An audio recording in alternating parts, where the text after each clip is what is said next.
તોરે મારા જેમ વિડીયો એડિટિંગ કરવા અને મારા જેવું બનવું હોય તો હું શું કરું? ભણો આપણા આજના જમાનામાં કોમ કરવું ખૂબ કાઠું હોય પણ બોલવું ખૂબ હેલું હોય, એટલે હું ખાલી બોલું છું. આજ તો રાજસ્થાનથી આવી ગયા છે કારીગરની ગેટનું કામ ચાલુ કરી નાખ્યું છે.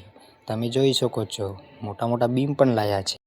પછી આપણે કારીગર પાસેથી આવી ગયા આપણા ગાર્ડનમાં દેખો કેટલો મસ્ત નજારો હોય. અમે બધેલો મંડપ જે માલા બાપસી થવાનો પ્રોગ્રામ હતો આજે. તમને મારા હેરતા બ્લોગ લાગે તો કોમેન્ટ કરજો, તો રવિવારે એવો બ્લોગ ઠેઠુંથી બનાવશે.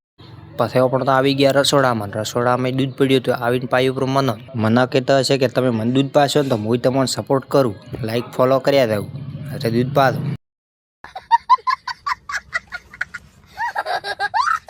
પછી આપણે ફળ લઈને આવ્યા ગાયો પાસે. કીધું મને તો ફળ ખાતા હી નહીં, તો આપણે ગાયોને જ ધાર હતા. ગાય સારતા હતા ફળ, એટલે મોટો આવી ગયો ખોદો સીધો પણ. एकदम इन्होंने वक्त बदल दिया, जज्बात बदल दिए, जिंदगी बदल दी. પછી પણ તો આવી ગયા સાઈટ ઉપર કોઈ કોમ કરતો તો આખા કારીગરી ચૂપચાપ બેઠા હતા, તો પણ આવીને ચૂપચાપ આવીને બેસી ગયા. इतनी खुशी मुझे आज तक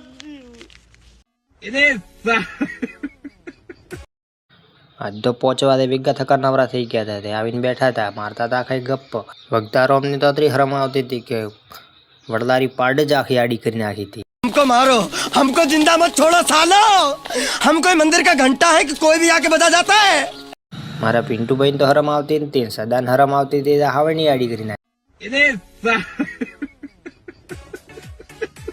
તો આ બ્લોગ પૂરો થાય છે. અમારા એવા જ બ્લોગ પાડવા હોય તો અમને લાઈક ફોલો કરજો. જય માતાજી.